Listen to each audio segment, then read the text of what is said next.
believe that being a defender requires more than building shooting skills on a range. It's also a development of the heart, mind, body, and spirit. Join us as we explore what it truly means to be a defender in your training and in your everyday life. Welcome to Defenders Live. Good evening, everyone. Welcome to Defenders Live. I'm your host, Laura Thorson, and I'm so glad that you're with me tonight.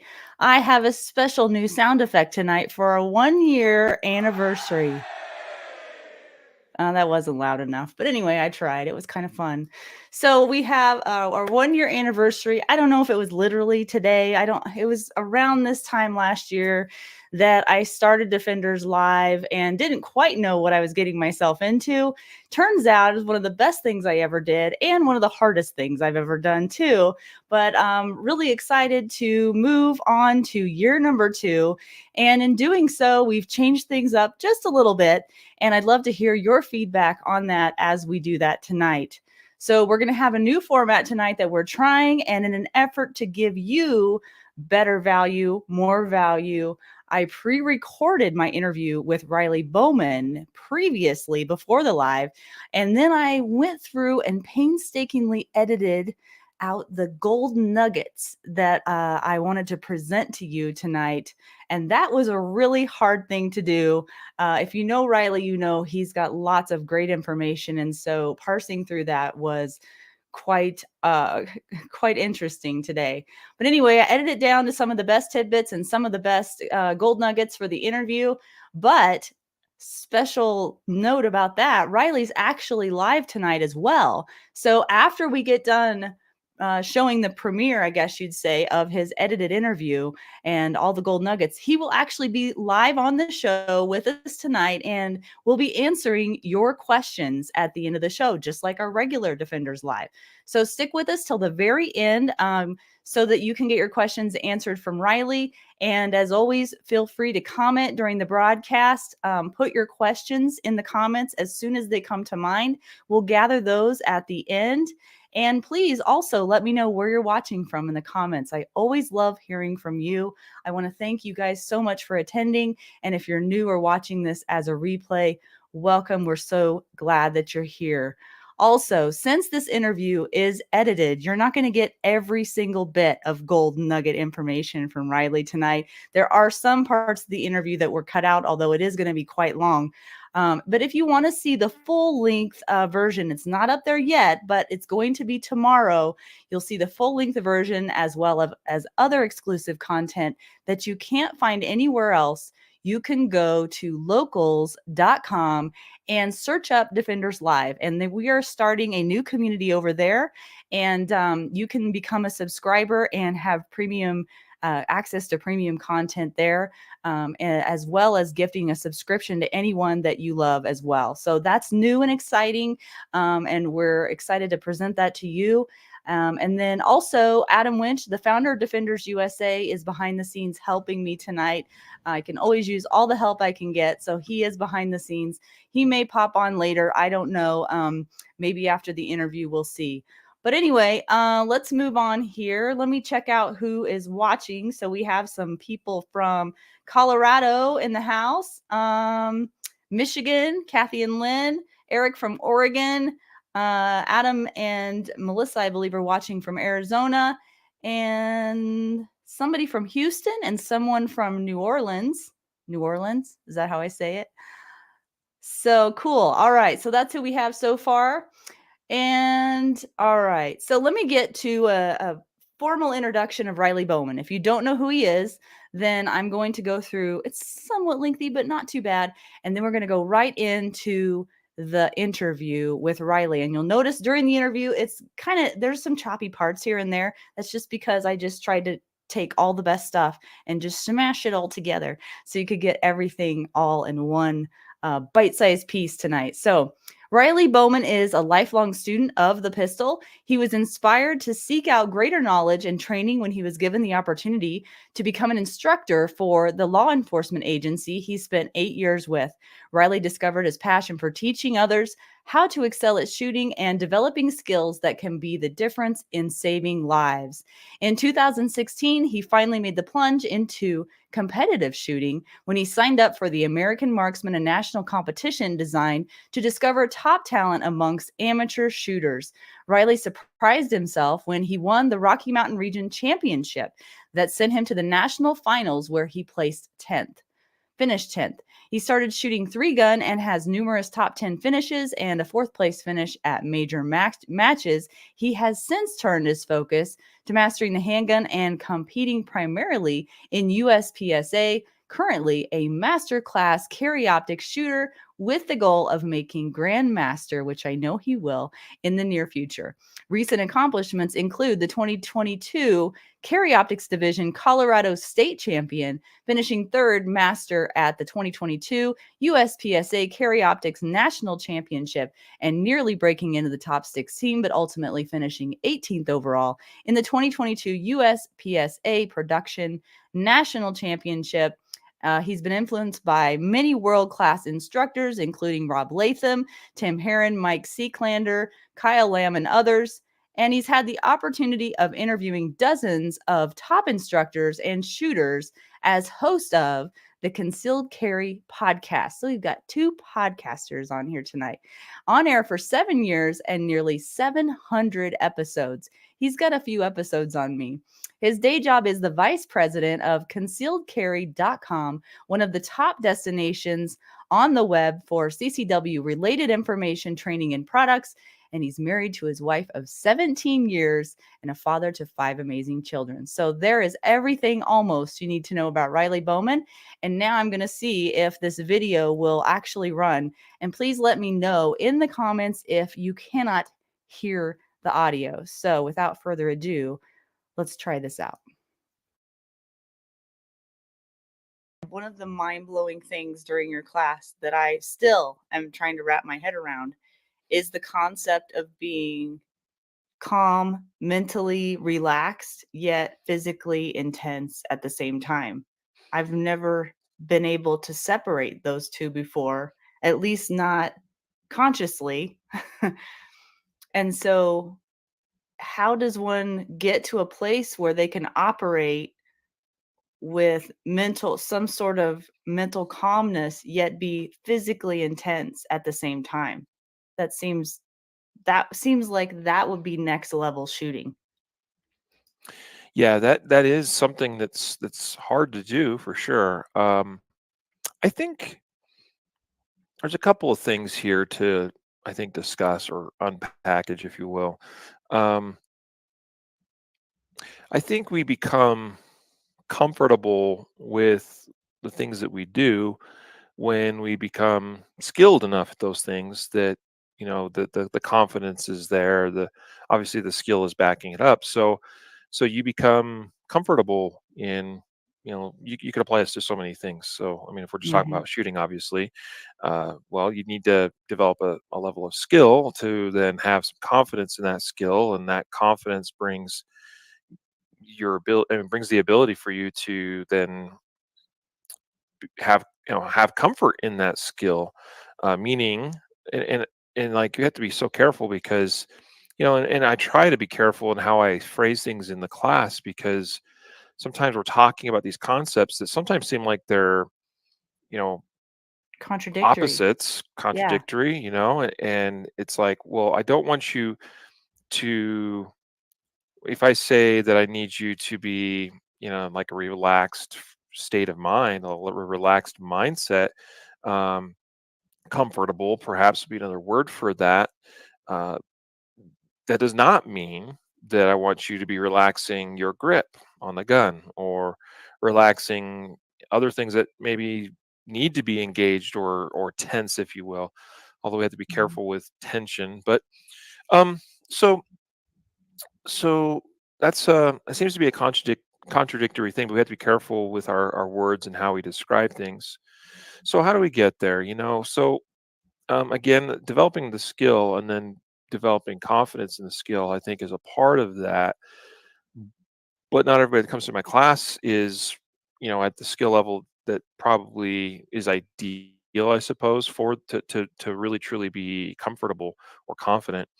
But I think it's important to talk about the concept of, look, um, you we want to run the gun fast. We want to shoot aggressively, where it's called upon. Right? There's a time for accuracy too, or whatever. But um, we want to be able to shoot as quickly as we need to, or whatever's dictated by circumstances, but not do it, in this tense.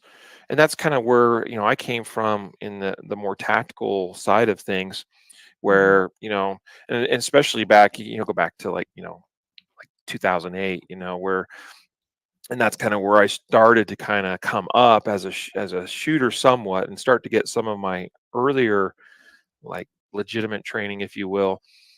And it was, the popular thing to have this super, aggressive pose and stance and posture, that you overextended your arms and overextended your shoulders and locked your elbows and ducked your head down and got in Mhm. this real deep, aggressive stance, or almost a squat sometimes. And so that's kind of where that's the environment I came up in. And that, what I learned is that I was taught to shoot tensely, and that carried over into the mental side of it as well. And so I was mentally and physically a very tense shooter, and it became very liberating for me. And it became, what's the word, I mean, it just was eye opening in the growth that I was able to make as a shooter, when I was able to let go of that tension, a lot of the physical tension, but Mhm. even more importantly, the mental tension. Because it was just, I just was so, like, we're gonna shoot XYZ drill thing. Okay, the goal is to get it done in however many seconds or less, with a reload in there, and all that. Like, I'm thinking of, like, some drill I remember doing in some tactical class years ago. And I remember, um that particular time struggling to complete that. And I looking back now, I'm confident I had the skill to do it, but I was Yeah. just so mentally tense, that I was, It's and that getting in physically your own tense. way, what people talk Yeah, about getting in your own way. Yeah. absolutely. And so finally learning how to overcome that was a huge liberating moment for me. And that's where I talk about, so my growth started happening almost overnight, because I think a lot of the work had been done skill development wise, but there was just a couple of these roadblocks that I had placed in my own way. And removing those, all of a sudden, and allowed that skill to really Mm. flourish. And so that's where I think, we want to try to get to it. I think it's helpful for the developing shooter, the person that's still developing skill. And I should say, we're always all developing skill. We're just at different levels. And Mhm. um, but some of us are, more in the middle part of that bell curve, if you will, because right at the Mhm. beginning, it's tough because everything's new. And then at some point you kind of hit this ramp up, where all of a sudden you've done just enough work, that things start to become easy. And then it's kind of that 80-20 rule. And all of a sudden you have this big chunk of skill that you can develop in a relatively short period of time. And then you get to the backside of that bell curve. And then for every incremental, um, uh, piece that you're trying to improve, it's takes way more work, because Mhm. you're literally splitting hairs at that point. So, Yeah. um, and so I think it's helpful for developing shooters to, as early as possible, to understand this concept of, hey, look, we only want to be tense, if you will. By that, I'm only talking about the actual physical muscles that need to be engaged as part of a particular act or skill performance. And everything else, man, we don't want to be, playing these mind games, and being, too overly amped up, anxious, nervous, frustrated, like, and then that starts to play into all the emotional aspect too, of, like, we don't want those negative emotions if we're going to reach our true potential. Where people struggle is when they drag in practice mode, or practice mode strategies, into performance mode. Mm. And by that, I mean practice mode strategies, it's in practice where it's acceptable to fail. It's Mhm. acceptable to push for new heights. It's acceptable to try new things or to do things you've not done before or things you haven't mastered yet. 'Cause that's how we develop skill is Mhm. by, I mean, like we have to try new things. And part of that trying new things is means failure. We learn from the failures, we plug what's learned back in and we go, okay, let's try that again, right? That's a part of that. That is learning. Okay, so some people, so in other words, like one of the strategies, if you will, like a mental strategy that is appropriate in a practice setting is sometimes it is okay for me to push, to try to do something that's beyond my current level of skill. Well, Mhm. where we see failures in performance, when performance is what's required, and this is sometimes, officer involved shootings that I see a video on YouTube, and I'm like, whew, that didn't, like I just saw one the other day, and I was like, oh boy, we are shooting a little bit beyond our skill level for 25 Mhm. yard plus shots and things, Mhm. and especially when only like one or two out of like a bunch only hit the intended target, right? And so it's like, yeah, that's a time, that's a place where that particular, and I'm not trying to like judge anybody because Mhm. that's not what this is about, but this it's a discussion here of that's a situation where somebody pushed themselves to a new place Mhm. that they hadn't been before, that they hadn't Right. properly developed skill wise, but Mhm. that was the wrong environment to do that in because that was a performance mode environment and not a practice. And so that's I think probably one of the first things that I really want shooters to understand. And, and while we didn't probably describe it quite in that way in class, um, I do hope that you see how that kind of came through at different parts of the class. And so Mhm. right from the beginning, we shoot our very first 5 shots of the whole class, right? And then we have a chit chat and it's like, "Hey, who was happy with that?" And there's like one or two hands that go up and it's like, "Why is that? Why is there only one or two of you happy with what you just demonstrated on the targets there at 10 yards? Why?" You know? So like the next a lot of times the follow-up question is, well, who here has done better than that before?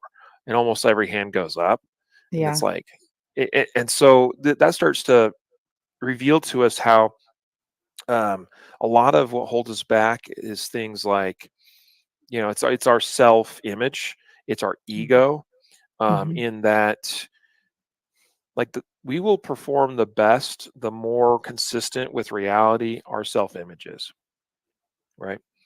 And so and here's what's important to understand is that we lie to ourselves a lot because we do one thing once or twice and we think that's the shooter that I am, and Mhm. it's like, no, sorry, Not that's a consistently. lie.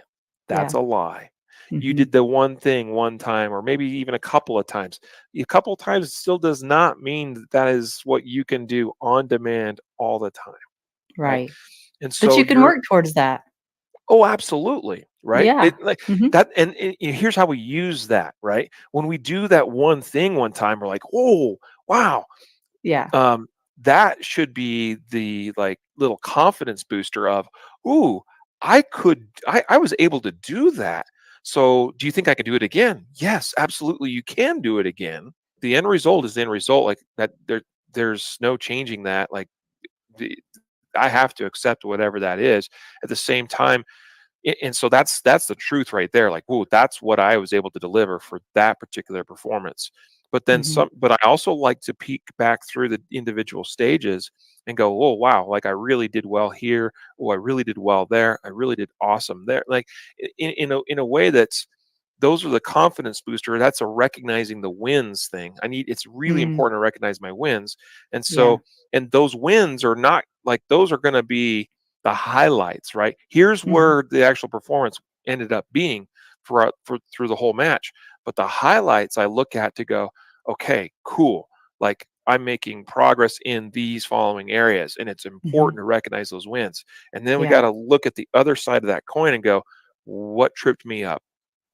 And those are humbling, but we got Hmm. to recognize those too, but in a positive way, that we can turn those things into positive action, meaning that it's like, well, I really struggled on stage 5, and it was this particular part of that stage.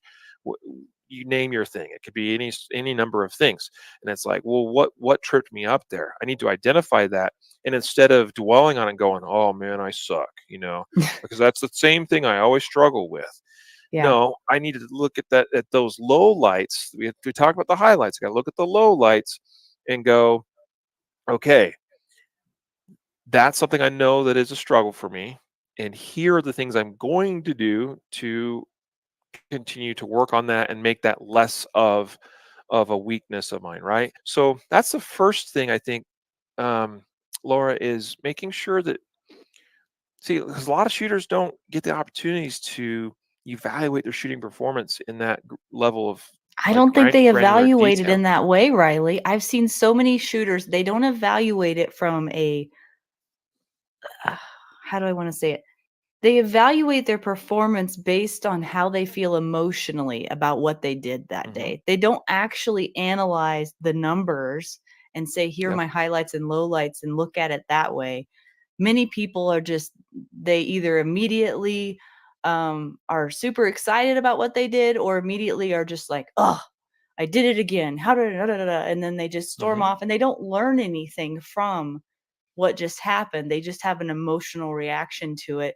And their thing is, well, I'm going to try to do better next time. Well, what does that look like? Can you quantify that? Can you work on that in some way? Hmm. And what you're saying is, if you can try to separate yourself a little bit from that emotion and look at it, from a different aspect, then maybe you can improve yourself and quantify that in some way and set some goals for yourself. Well, absolutely. And the whole reason I brought this up was to make sure that, again, that our self-image of ourselves is as closely aligned to reality as possible. Because the problem is we see two shooters that are struggling. Ones that think that they are here, but the reality is they're here, and that's frustrating because they believe this, but Hmm. when called upon to perform, they're like, "Ugh." And then Yeah. there's frustration that sets in because they didn't achieve what they believe they should have been able to do. Then Right. there's conversely, there's shooters that probably are capable of this, but you know something doesn't go quite right, and they focus on all the negatives, and so they only see this, and so then they're just, man, I suck at this, I suck at that, man, I'm just a You're terrible stuck. shooter, you know Yeah. and that those are two kind of opposite ends they're both pitfalls, or both traps. So you recognize your potential, and they'll use that as fuel for being able to reach that, and you're Hmm. honest with yourself about your weaknesses, and you put plans into place to deal with that.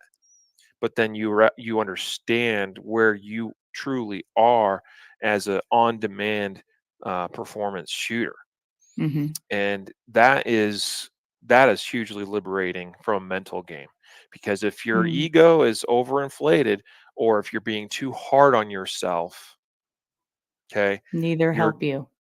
yep, and that's a rough mental place to be. You create both the plans for improvement, and you have the little carrots dangling out there on the end of Hmm. the stick, that are like, "Ooh, Yeah. I saw that brief flash of brilliance, and Yeah. I know I can do it again." And so The flow state. That's it the keeps. brief flash of brilliance for me.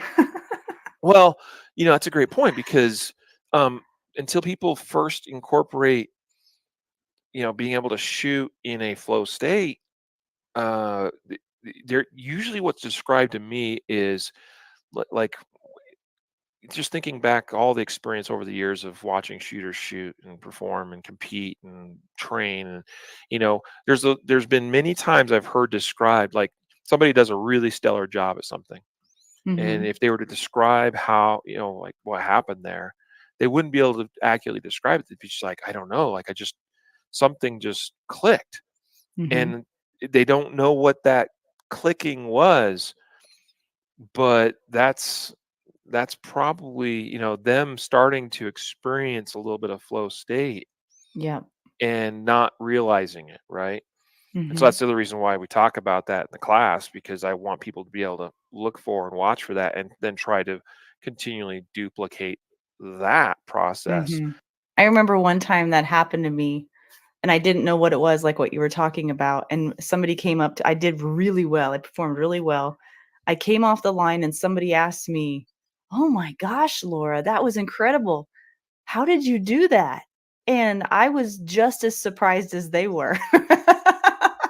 Yeah. I was just like I couldn't even put into words what had just happened. Now, since then, I've tried to be more aware of what's happening and play that movie in my head, because you can be in flow state and be aware, I believe, of what's going on very well. In fact, it almost feels like time slows down to some degree and you can remember every tiny little bit of it. But when it first happened to me, I didn't know that's what it was. And I almost felt silly after it happened, because it was just felt like it was out of body or something and almost like Mhm. a blur, and I didn't know what to tell that person. I had nothing to offer them in that moment to tell Yep. them what I had done, but it's really an extraordinary experience. And are you saying that even that can be developed to be somewhat an on demand as well? Yeah, absolutely. I think that that's a process, a repeatable process. It's not something that I mean, it takes work, and Mm, it's also something that gets easier the more you experience it. Um, and even then, I'm not perfect. I mean, I'm a lot better at on demand, like putting myself in that proper mode. Because what flow state ultimately is it's an experiential frame of mind. Because mhm, when you are in flow state, you're purely living in that moment. And the funny thing is, mhm. as soon as I said that moment was past, right? Yeah, yeah. That's what's so interesting about kind of this present state of mind, is that it's purely experiencing what's happening in the moment as it happens. And that's a purely, from like a, whether you're a musician, a shooter, a I don't know, maybe you're a really talented woodworker, like anything that's kind of a skill endeavor. uh when you are in that flow state, you're in that perfect, just purely experiential moment of, you're just doing the thing, you know Mhm, and as it happens, it happens. And then once it's past, and you're not thinking about what's coming in the future necessarily, from like a, I mean, you might be aware from like a basic planning, of, well, I know what's on the next page of my music, or I know it's in the next portion of this stage that I'm shooting. But I mhm, mean that you're not like, you're still just experiencing the target that I'm looking at right now, that I'm picking a precise aim point on, that my gun's arriving on, that I'm pressing the trigger on. Like, you're mhm, experiencing that moment by moment by moment by moment, and not thinking about, oh, but there's that swinger at the end of the stage, and it's a really fast one, and I've got that tricky activation sequence. Or you're mhm. not also conversely not thinking about, three targets ago, man, that might have been a miss. That might have been a miss. Because as soon as we do Right. those things, that's conscious thought Mhm, injecting itself into the performance. And that's exactly why trying to extract a performance out of our skill is why that fails, because trying to do something instead of just doing it, letting it happen, injects conscious thought into the process. mhm, So the process of achieving flow state consistently is learning how, for you remove conscious thought from whatever it is that you're doing. mhm. Not easy, okay, Yeah. but can be done. And so we, obviously start to introduce that to students and try to help them get a sense for that, I hope. And I'd like to think that at some point throughout the course of the 2-day class, that whether they truly know it or not, I don't know, but my hope is that everyone, at least at some point during the course of the weekend, experiences that flow state. And a number of the drills that we even do, I think, kind of help with that Mm-hmm. to a degree. The It does. vision one of Mm-hmm. giving people, we take them out from the target to the wide periphery and back into the gun, and having, basically that drill. There's some vision things that we're working on, but a lot of it too is actually giving the conscious mind a job to do Mm-hmm. by telling you, well, you're focused on the target and you're shooting the target, but I'm also telling your conscious mind, like, hey, that thing over there, go pay attention to Mm-hmm. that. Yeah. And Yeah, that totally. distracts the conscious mind just enough. And then, Yep. so it doesn't always work for everybody, but a lot of shooters that do that drill, sometimes they don't even realize it till the end. Some of them realize it as it happens, and that's really cool too, that they realize that from where they started to where they finished the drill, things tightened up. And a Mm-hmm. lot of that, I think, is because they're actually starting to get to where they're achieving flow state. Mm-hmm. I agree. I was gonna chime in and say that for me, it feels as though my frame of reference in my mind switches from me telling myself or my gun what needs to be done to just almost being curious and observant of what is Mm, happening in the moment. So that's a slight different feeling, of hmm. it's just it's almost a yeah, there's a lot of curiosity involved and a lot of observation involved, and that is just a different way of Yeah. changing your mind and what you're doing. The way you just described it, I love what you just said is actually really, really cool. Curiosity and curious and observant. Brian Enos in his book Practical Shooting said something along the something that what you just said reminded me of this, Hmm. where he says, I can't remember the whole phrase or the whole paragraph, but there's this part, and it's really good, where he says something about becoming interested in your shooting or getting interested in your shooting, Hmm. and a lot of that is what you're just describing there, where you're curious and observant about this thing that's taking place in front of your face. I mean, Mhm. you're the one that's doing it. Ultimately, you're the one Yeah. that's in control, but it's a letting go. It's a Mhm. releasing, and just trusting Mhm. yourself and Mhm. trusting your skill, trusting that if you just let it happen, it will happen. And Mhm. that's hard to do because a lot of us want to be control freaks. And I am definitely in that category. Talking about me as an intense person, I am a control freak and I don't like being out of control. I am a perfectionist by nature. And I think perfectionists struggle, with wanting to, like, that's why they are perfectionists, is they want to Mhm. control all the little details of their lives. So yes, I think that you can't necessarily get rid of that, but you can learn strategies for how to cope. And so Yeah. yes, I believe I've done a lot better in that regard. Yeah. And I will say this was something that was very difficult for me as a shooter to figure out, to Mhm. finally figure out this kind of this mental side of shooting and start implementing that was a huge challenge. So when I say, like, yes, it made huge difference and overnight I saw growth, Mhm. but it didn't all happen all at once overnight because it took a lot of figuring out. And now the way that a person wired like I am, starts to figure this out. If they like, the way to kind of switch up the thinking in the brain is, well, I want to be in control of my shooting. Mhm. Yes, you are in control, but you have to trust that you have the skill to do the thing that you desire to do. Where you need to place that desire to be in control in is, I can be like, I have to change. It's sort of like I have to change the carrot that's dangling out there, like what the actual carrot is. I give my conscious mind something to do, and just being in control of that thing, Mhm. Lets that the other gives stuff me go. the carrot of how Yeah. I'm wired personality wise. Yeah. That's, it's a win if I do this or not. Like, that's what I'm focused on consciously. And then we're removing and what's that doing is it's removing the conscious mind from the actual, like, the true Task. shooting process, if you will. Yeah.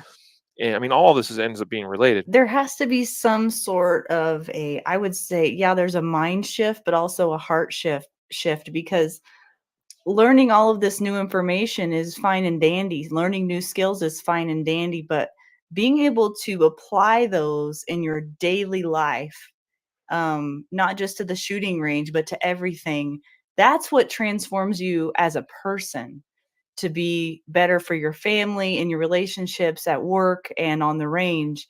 And so that is the part I think that, we can feed people all this information, they can ingest it, but until they've decided to make a true change in their own lives, in their daily behavior, habits, values, beliefs, whatever it is, then it's really just not going to stick. And that ties back in with the self-image, because if you don't truly believe that you're capable or worthy of, or whatever it may be, of what you're ingesting, through a book or through a podcast or whatever, you're not going to be able to make those changes stick long term. They're not going to change you on from the inside out. They're just going to be something that is just sort of a short term gain that's not going to last or stick with you. What are your thoughts on that? Yeah. No, I agree. I mean, I think that's spot on. I mean, I think that's where I was. Like I said, that You I have to was want it. in this place where, yeah, absolutely, I did want it. I did desire it. Hmm. When you live in a place of frustration, I mean, I don't know that people that knew me then would know that I was super frustrated per se, but like I definitely knew that there were a few things that were holding me back, and I just couldn't quite, put a finger on it. Hmm. And yeah, and you want to figure out the solution, and so you go seeking for it. Yeah, and again, the journey's different for everyone. That's one of the biggest takeaways that I got from your class, besides the skill building, was that you stressed that we all are on a different path, a different journey. Even when you talk about grips and all of that, you're not dialing in on your grip must look like my grip. Exactly. We are all different. We're made different. Our guns are different. And that was really reassuring to hear, because I think many of us try to duplicate the things that we've seen success in other people. And I really believe that part of being successful in any path that you're on, whether it be with shooting or anything else, it's really about finding your own way that's unique Hmm. to you, and not trying to duplicate anything that you've seen. Now you can try it and see if it works for you, but be willing and open to explore and try other things as well, and you'll find your path much more quickly that way, I think. And that was one thing that Yeah. was really refreshing about your class. Well, if you don't mind, let me connect what you just said with something you said earlier, Oh. where you were describing being curious and observant. As we were Mhm. talking about flow state, uh, that those two characteristics right there, I mean, are hugely beneficial. The curiosity and the observant, uh, or the observing of what you're doing with a gun in your hand in front of your face, that is powerful information if you can take that information in and make sense of it. Yeah, and your gun will, if you're in that observant, curious mindset, your gun is going to give you the information you need in order to adjust in real time. And I think I think Brian Hill calls that a feedback loop, but I think that's what he's talking about. I've Hmm. heard him say that before, but it hadn't really clicked till I just Hmm. thought of it that way now. And I think that's Hmm. exactly, and we were talking about that today when I was helping those gals out. We were talking about that your gun is giving you the information you need in order to adjust to get whatever outcome you need to do. You 100%. just have to be aware and observant and curious about it. So, I think 100%. that if you are that way in life in general, that's probably a good way to be. And it's hard sometimes, um, for for those of us that have trouble letting go, for those of us who have tendencies to not want to lose control or to be perfectionists. And that's been a journey I've been on over the last year through this show, through launching this, live stream. It's been me having to practice letting go in many ways, Hmm. letting go of being in control of what not really I guess letting go, but like realizing really what I'm in control of and what I'm not in control of, and letting go of the things I'm truly not. That's part of it as well. That's really important, I believe. So I feel like we got to the heart of a couple things that I know have been recurring things I've heard from people talking about trying to change whatever the thing is. And they get so involved in what is the technique I need to do in order to fix the thing. And really, I believe that looking inwardly more and analyzing, observing a little bit deeper sometimes can help lead you to those answers. It makes that symptom go away because you've kind of identified the actual issue, which is usually mental. I've learned it's usually a mental thing. So if people want to find you and take a pistol intelligence class, where can they do that? Where will you be? Yeah. Well, you can go to my website. My personal training website is learntrainshoot.com. Only as of right now, and I don't anticipate any additional ones this year. Two more classes this year. One is this coming weekend. So Oh, here in Colorado, and it's a small class. If somebody wants to jump in on that last minute, it's going to be a treat for those that are there because right now it's going to be like 6 people, and I'm that's only allowing it to go forward because it's not exactly local to me. It's still 2 hours south from me, I don't but like it's going to about as Montana though. yeah. So that's in Cripple Creek, Colorado, this coming weekend, August 5th, 6th. I've got a class in Idaho, Parma, Idaho. No, let's see, October 21, 22, or 22, 23, somewhere around there. So I think those are the two remaining this year. I also do uh, in person and virtual coaching sessions. So I've done some 4 hour, two, well, mostly 4 hour, and sometimes 1 day coaching sessions on the range with a few folks over the years. I've done some virtual coaching for some people, and that can come in a variety of forms. We can do like an ongoing coaching thing, or it's meet every so often for an hour or half hour, whatever. Or sometimes people will just send me a video, like their most recent Hmm. dry fire session or their most recent live fire session, and to give them feedback from what I can see from that. And so those are all available on my website at learntrainshoot.com. My day job, of course, that's where I am right here. This is our company headquarters for Concealed Carry Inc. or concealedcarry.com. So our number one thing is well, training, but also especially retail product sales. If there's anything that we can help you folks out with, you can go to concealedcarry.com. And along with that, associated brands, which, like you're familiar, I know, with mountainmanmedical.com, Mm-hmm. as we're proud to be partners with Defenders USA on the Defenders USA trauma kits. And those are a mountainmanmedical.com product. Um, barrelblock.com, another one I know you're familiar with. That's one of Mm-hmm. our brands now. KSG Armory Holsters, which is ksgarmory.com. Uh, let's see, Range Tech Shot Timers, rangetechtimer.com. Still working on our version 2.0, which we're very excited about. I had a prototype. It got burned in my car fire recently that I had in Oh, Texas. We have one other prototype that Jacob has, and so I haven't been able to play around with it so much since I lost my prototype. But we're looking forward to version 2 of the Range Tech Shot Timer. And then also readyupgear.com for general shooting gear and accessories. And a little exciting announcement. We've been working for some time now with our manufacturer. We've sold some dummy rounds for years, but they've been very hard to get the last year or two, really since COVID kicked off. And there were some manufacturing process challenges, And that has all been completely redone, retooled, and we are happy to say that as of this morning, we just got word that we'll be getting those dummy rounds in again. That's a Ready Up Gear product, and we're Hmm. really excited about that because people, like to have some dummy rounds to do various Yeah. things with, practice and whatnot.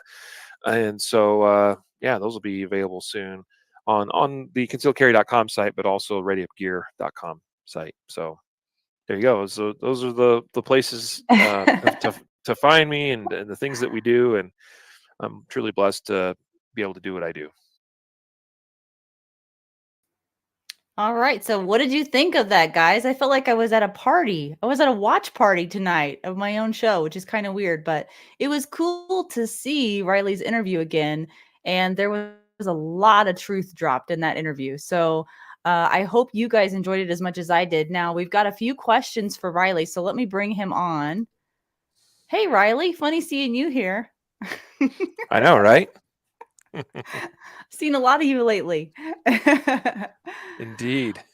Awesome. Well, are you ready for some questions? We've got a few here if you're up for that. Let me see if Oh, I can I'm take I'm that ready. banner down. There we go.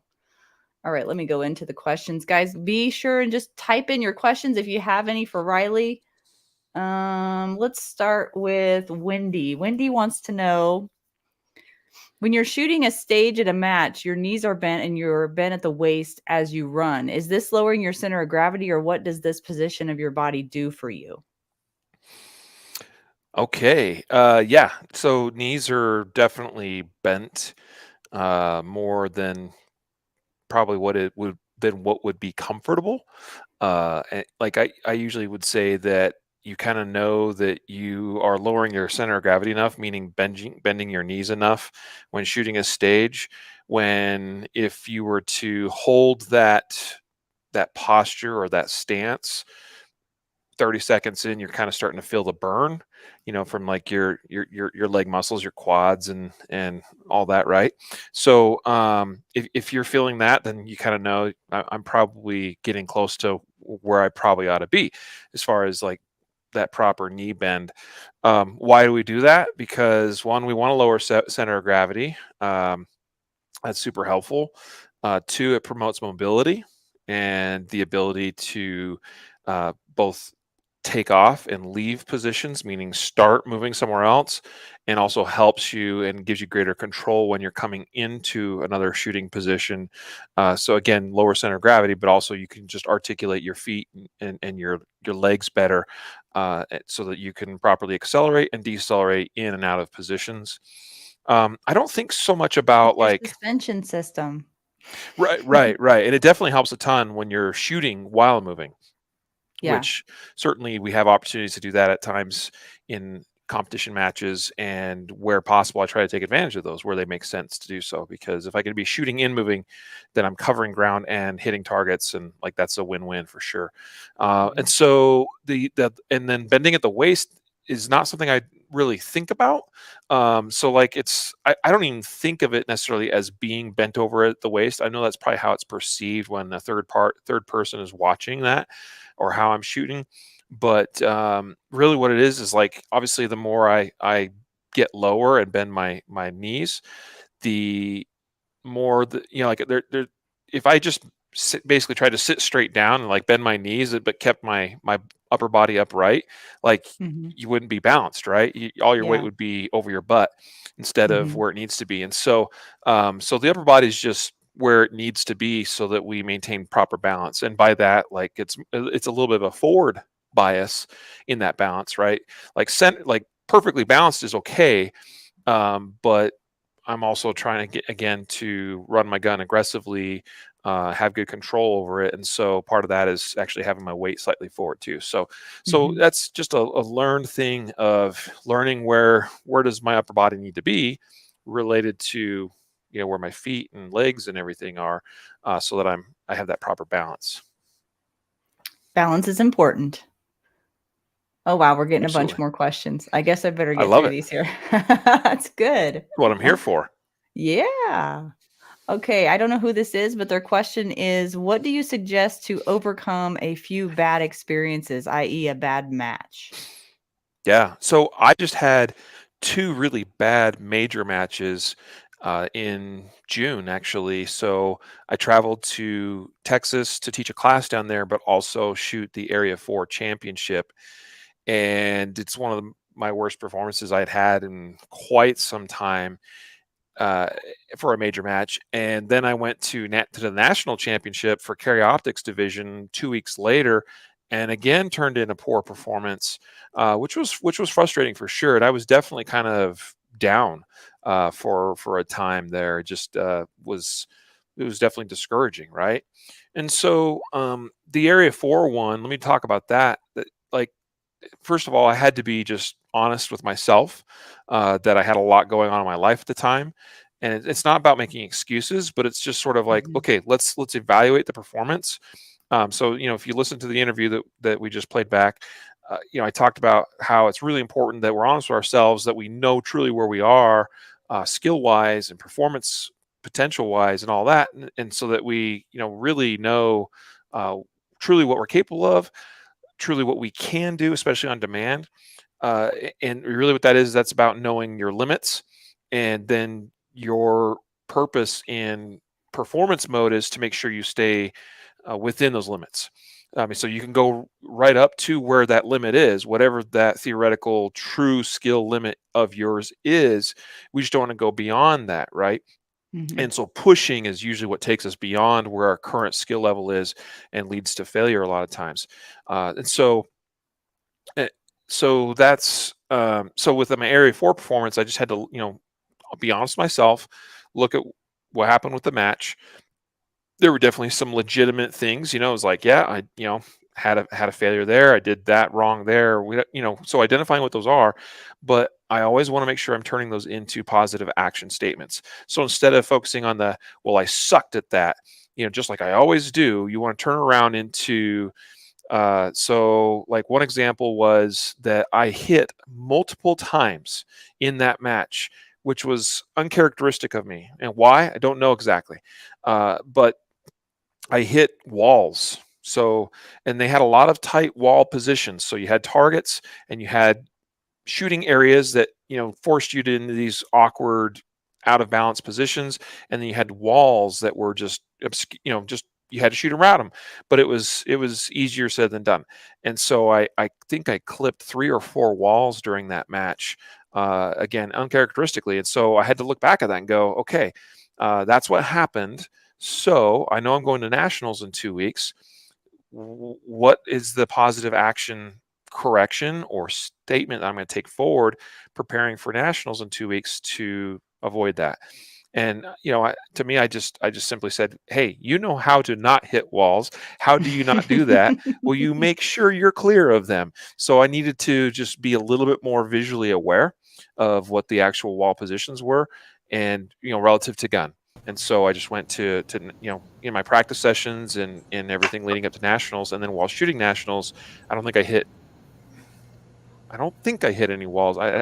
There's like 20 some odd stages I had to remember, but I definitely did not have the issues I had at Area 4. So that's just one example. So taking that bad match performance, the hitting the walls cost me some misses on targets, cost me hitting a no shoot 2 times, and so it's like, yeah, that definitely hurt my performance, and it was because I just was not quite visually aware enough of gun Mhm. position relative to wall, and was cutting the margins too tight. And so just opening up that awareness and being a little bit extra careful, and then we corrected it and didn't have that issue at nationals. Now I had other issues at nationals, but I won't go into that right now. I mean, that just talking about how we deal with poor match performance. Again, if I have been honest with myself and I know who I am as a shooter and what my skill level is and what I can do, then I look at that poor nationals performance, and I just say, look, it didn't go my way. I made some mistakes, but that does not define me, right? And I was down and I Not was who I am. discouraged about it for a while, but Mhm. also had to just step back and be like, you know what? Last year nationals turned in my best performance ever at a major match and at a national championship match. And so clearly, like, this was not normal, or it was not characteristic of me. So I just had to put it in perspective. And so again, that's Yeah. part of being honest with yourself. We're dishonest with ourselves when we overinflate what our actual skill is, and we're dishonest with ourselves when we're overly critical about something. And so by knowing the truth and the reality of it, uh, yeah, it took me a few days of thinking things over and processing what happened, and then trying to identify what the corrective actions need to be. And then once I Hmm. had taken that time and done that, then it's very easy to move on, just to go, yep, all right, got it, know where the Yeah. mistakes occurred, know And leave who I it am there. and what I'm about, and I know Yeah. now what I need to work on in the future to help Hmm. prevent it. So you always want to be turning it into positive action, and then you're always moving forward. So, Riley, I want to jump in for a second, right? This last weekend, I was teaching in Texas, and I came up to two different tests that I did in front of my students, right? Drills. And one, which I consider simple, I kept feeling my vision come in and almost like it was pulsating. In a sense, it wasn't focused attention. And when I Mm. did this drill in a demonstration to my students, I did very poorly. I failed my own test. It was barely, but I did. But then when I did a much harder version later, because I determined that I was going to pay more attention to my vision, pay more attention to what I felt on the inside, I did something that I consider one of the hardest tests in the world to do. I did it perfectly, did it very well. Can you talk about the relationship of vision and then knowing what you feel going on inside, how important that is to what you're doing in shooting? Yeah, that's a really great question, and that's a great example you gave. I've experienced similar things, and so I think the way to answer that is that I believe when we experience that, or have that kind of struggle, a lot of times, and I think I actually experienced some of that a little bit too at nationals. Okay, so that's one of Mm. the things I identified, was very similar to what you experienced when you had that drill failure as well. And so part of that, I think, is when we fail to place our emphasis and our focus and attention on the right things. And so sometimes it can be very subtle, and really kind of sneak in there, and you don't even realize what you're doing unless you're really paying attention and being honest with yourself later, as you're like looking back and trying to analyze that, which sounds like you did. And so if I if so, like, where this commonly happens to a lot of shooters is they think, well, I'm just going to push a little bit quicker on this drill, I'm going to shoot this a little bit faster. When they place their attention, their mental focus on an outcome related goal, instead of placing the proper value and emphasis on the process related things that get you there, I think that's when that kind of thing happens. And that's how I experience it, at least. And there's something there that I think, mentally, and I think because of who we are and how we're wired as human beings, as creatures, as as shooters, we and this is probably not true of everybody, but I think it's true of a lot of people, especially when they're trying to do certain things that require high levels of skill, especially when it's done at speed, which a lot of the shooting activities we do is at speed. And I think there's something to be said about when we place an overemphasis on the outcome related part, of trying to, do something in certain amount of time, or doing it faster than before. It just completely, like, in the brain, it overcomes um, those other things, like, and particularly having the visual acuity and attention that we need, that's focused on a process related thing, as opposed to trying to meet a certain time or whatever, or some other outcome related goal. And so um, I think with stuff like that, we have to really watch for it. And for me, it's really easy because I'm like, I love going fast. Like, I Yeah. thrive on, like, that. I mean, even more than, I don't necessarily like to drive fast. You know what I mean? Like, I get way more thrill out of accelerating fast. Like, that's just awesome. That's such an awesome feeling when, you're in a fast car and you punch the throttle and it's like, bam, throws you in your seat and you're taking off. And it, for a minute, feels like it's almost out of control. Maybe it is out of control.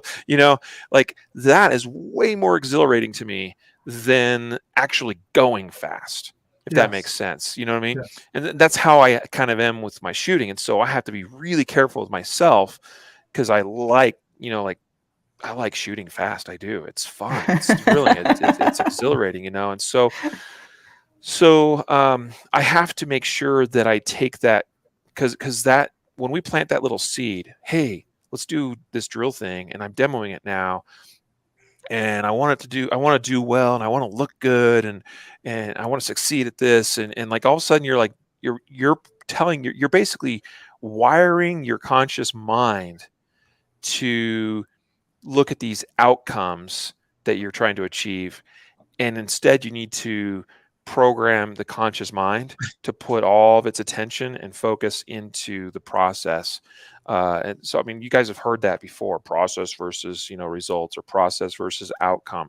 But you got to take that conscious mind, and that's where I like to give myself like a goal of, like, a lot of what's worked well for me lately is I do two things right before I say shoot a stage or shoot a drill. At least I say I try to do these things. I do them most of the time, so most of the time successful.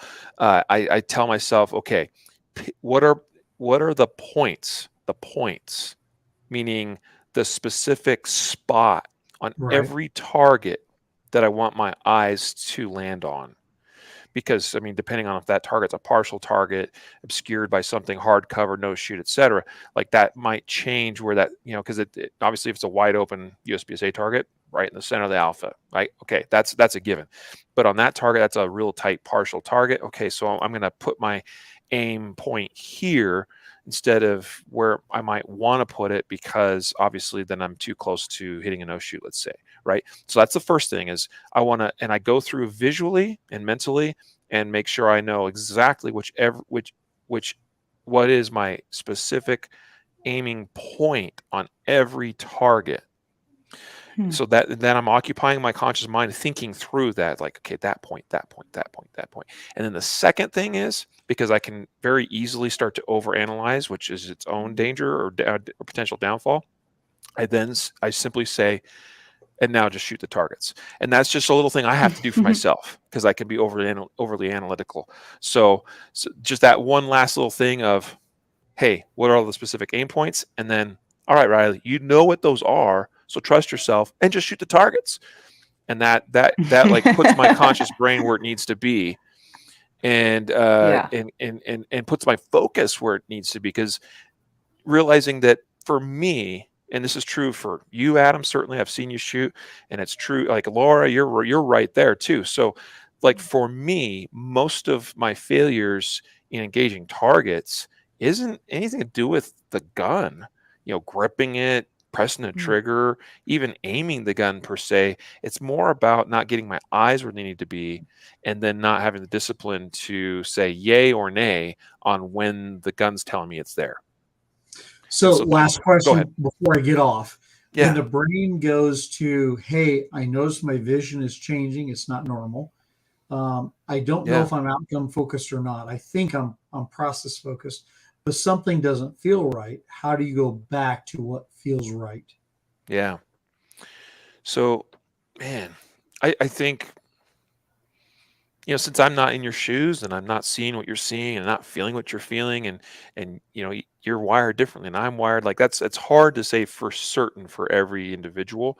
But I would say that for me, and I've been there where something just doesn't feel quite right. Right. And I know it, I feel it, I sense it, I see it, whatever, something like that. So what I would do is I would actually just stop, pause, maybe even step off of the line or my position or whatever, where I'm shooting from or starting from. And then I just tried to basically go. It's like I have a make ready routine especially for shooting stages in USPSA or IDPA for that matter. Like there's just a simple make ready routine, and I go through that same routine every time I shoot a stage. So if I had to, I'd step off, and then I'd like start from square one. If I know, and like try to put myself back in the right place. Even with a simple drill, whether people see or recognize it or not, I have an abbreviated version, but it's still a routine of, I mean, it's checking the gun, the equipment, making sure everything, is working the way it needs to be working. My optics working, dot brightness is the right dot brightness. Any of the other required equipment is where it should be. If I got to reload, I got mags where they're supposed to be. Those mags are loaded, etc. Then I go through a quick visualization of what I'm actually doing. So even on a simple drill, I visualize what I'm going to do before I do it. If you give an opportunity, why not, right? And so I will go back to square one and start over. And with particularly again, if I'm aware of something that I am doing wrong as far as misplaced focus or attention, then I go back to square one and repeat while you try to correct wherever that misplaced focus or attention is. If you're not aware of what that is, that's tough, man. That's tough. But again, that's partly why I was talking about the thing about, well, what helps me a lot right before I begin a drill or shoot a stage is identifying, because that's where I recognize the process failure, which was when I get a little bit more outcome focused or speed focused, then my eyes are no longer landing on specific points on targets like they're supposed to, and the gun's not coming to those points. And so that's why I have to, take the conscious brain and go there, there, and basically reframe it in the context of, no, the goal is not this outcome. The goal is get eye and then gun on each one of these very specific points. And that occupies everything my conscious brain needs to do. I don't know what more to say than that. That's helpful. Perfect. Okay, Chris Bean wants to know, are you satisfied with your journey, your progression, and with the investment? I'm never satisfied, because that would mean I'm done, and I'm not done.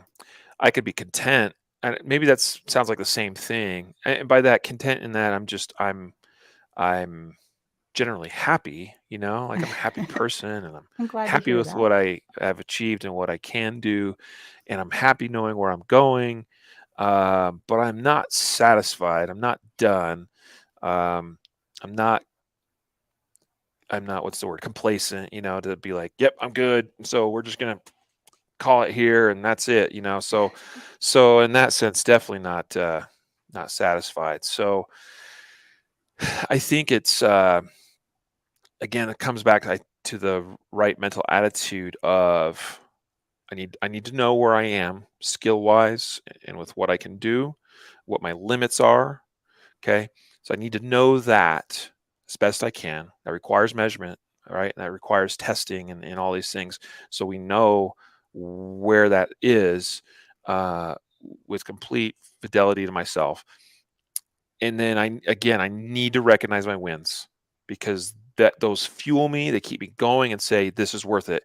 And then I'm identifying the shortcomings and turning those into, okay, here's what we're working on. Here's where it needs improvement. Here's where it needs work, right? Those are the things for sure I'm not satisfied with, right? That's why they're weaknesses. So got to turn those, we take the encouragement, the carrot hanging on the end of the stick of, recognizing my wins, and this is what I'm capable of, and here's my potential, and I experienced that one thing or shot that one drill or stage really awesome that one time, and that was awesome, and I want to be able to duplicate that, and I know I can, and that's that little positive encouragement. And then I got to turn the weaknesses into those, that identifies what I'm working on, and that keeps I'm me glad going. you're talking about wins, Riley, because we didn't do it tonight, but usually we do wins of the week. We have the acronym win of the week, and I have the audience put in their wins of the week, and then sometimes I share mine too. And it doesn't have to be anything big, just something you can be proud of. So I'm glad that you are reinforcing that as well. Absolutely. Okay, one last question before we get off of the show here. We're over the hour, but not by much. Eric wants to know, do you know when you'll have your 2024 class schedule up? Good question. So I'm usually not going to put up, so I don't really get anything super locked in until I know where certain events uh, are going to land on the calendar for 2024. And some of those things are not quite finalized in my world right now. So by that, I've got some personal goals, and some of those mean shooting certain big matches, national level and regional level matches. And those aren't always scheduled out as far as I'd like them to be on the calendar. Mm, So yeah. until those land on the calendar, I don't schedule classes because I'm sorry, but I am going to nationals next year. I'm going to certain area championships, and if I put a class over those, I would end up saying, "Hey, host, we need to reschedule," because that's how Yeah. important it is to me. I make it to those events, so I wait till those things are locked in. I also have to wait till I know where. Well, SHOT Show we generally know, and that's not usually a problem because it's January. But I need to know where, like, other certain industry trade shows and events that my company supports and attends or exhibits at. So I got to know where those are at too, so I don't have conflicts with those things. So stay tuned. So yeah, usually towards the end of the year, I start getting, usually like November timeframe, I start getting some of the first classes for the following year that are going to be, maybe in the March, April, May timeframe. Hmm. And then once we get kind of into that next year, I'm able to start locking down the things in the later part of the year. I do usually front load my schedule, meaning that usually the first 6 months of the year have more in terms of classes that I'm able to teach than in the last half. This year was a little unusual because I'm probably about 50-50 by the time that I'm at the end of the year, just because of where certain things landed. Like usually national championships have been in the latter part of the year, and this year we had it in June. So that kind of changed up some planning and strategy for me on the schedule. Okay. Well, I guess that's a stay tuned. Check the website and Yep. keep checking back. So Riley was my guinea pig tonight for this new format for the show. What do you think, Riley? You think it was a success? I had fun. Yeah. I mean, it was good to rehear myself, and be like, oh yeah, because like in my mind, it's like, okay, that was actually a pretty good point. And then there's other things where it's like, oh, I probably could have said it a little bit better. Like I dropped one comment in there because I wanted to make sure we really hit Clarify. that point, really Yeah. strongly about the whole, like, conscious thought being, by the time you think about the thing that you're observing right now, it's It's already already in gone. the past. Yeah, and I and know. and therefore, because your brain is thinking about that thing and it's thinking about something that technically has already happened, you're behind the curve and you need to be on the next thing. And that's what I mean. So it hinders performance. So Right. I dropped a little comment in there to make sure, like that's so key. And that's why we Yeah. don't want to be consciously thinking about and analyzing what we're doing while we're doing it. I mean, we can in a practice or training environment. Sometimes that's what we got to do. But I'm talking about in the performance mode. Right. So Yeah, and I yeah. hope that I didn't take any of those clips out of context. That was one thing I was worried about. So I think maybe I did okay there. We can talk about it later. But Oh, you anyway, did great. well, thank you for your time, Riley. I don't know. Maybe we can have you on again in the future. I'll try it again, maybe down the road. Who knows? I have a feeling this won't be the last time I see you. And I did have a ton of fun with you in Montana when you taught up here. And so appreciate your time. And I'm going to move on here to what to expect for next week. Thank you so much. All right, guys. So next week we're going to have Chris Seipert back. We had a lot of good comments about Chris. He was on, I believe, in January, and he's going to be back on next week. He is with Citizens Defense Research. He's a retired Green Beret with vast medical and threat mitigation experience from multiple deployments overseas. He now works hard to translate his experience and lessons learned into the civilian self-protection context in order to help lawfully armed citizens better protect themselves and their loved ones. So we will see you back here next week, Wednesday evening, 7 p.m. Mountain Time with Chris Seipert. Until then, take care.